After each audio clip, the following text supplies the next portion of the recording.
अष्टादश पुराणेषु व्यासस्य वचनद्वयं परोपकार पुण्याय पापाय परपीडनम, अर्थात् 4 वेद 18 पुराण का रचयिता महर्षि वेदव्यास यो मादी सेती सङ्गममा नै उत्पत्ति भएको भनेर भनिन्छ र दमौली बजारको यो दृश्य हो, यहाँहरूले देखिरहनु भएको छ। र अहिले हामी मानुङकोटमा रहेका छौँ।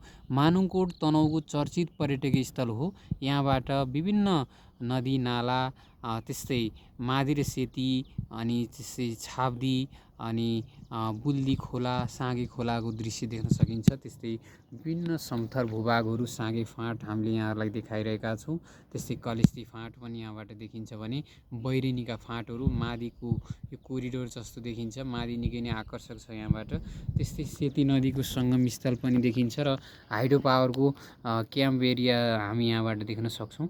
यो निकै नै सुन्दर छ। यहाँहरू पनि आउन सक्नुहुन्छ मानुङकोट।